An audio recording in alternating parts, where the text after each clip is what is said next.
Do you still need a lawyer if you want to plead guilty to your driving while under suspension charge? The answer is maybe.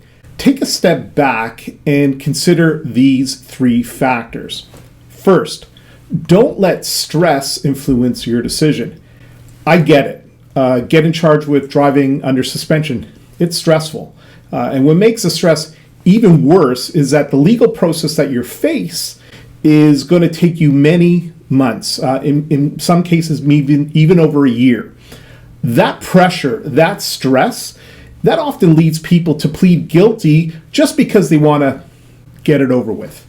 The problem with making a decision like that is if you base something on stress, the penalties are really severe. At minimum, you're facing a 6-month driving suspension, and in some cases, you may even be facing jail time. So making your decision based on stress is likely not the right thing to do.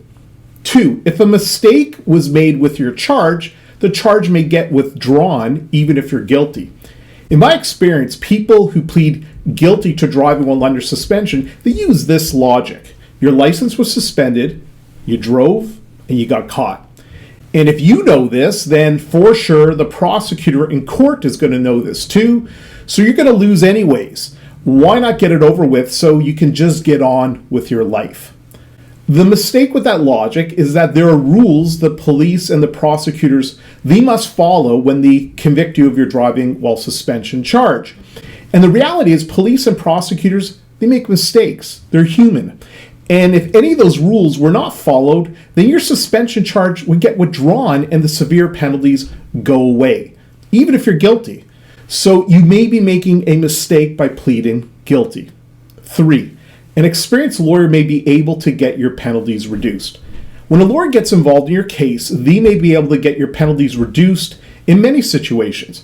An experienced lawyer will have relationships with the prosecutors and know how the justice of the peace involved in your case may handle any type of plea. They know how prosecutors think, and they know what their priorities are and what's possible in regards to penalties. That knowledge is critical in getting penalties reduced and ultimately getting a much better outcome than if you had dealt with the case without a lawyer's help. Bottom line, reach out to an experienced lawyer if you've been charged with driving whilst under suspension. You can reach out to me. Let's develop a strategy that will save you from your mandatory 6-month driving suspension that you're facing, and in extreme cases may even prevent you from going to jail. Let's have a free and confidential discussion about your case.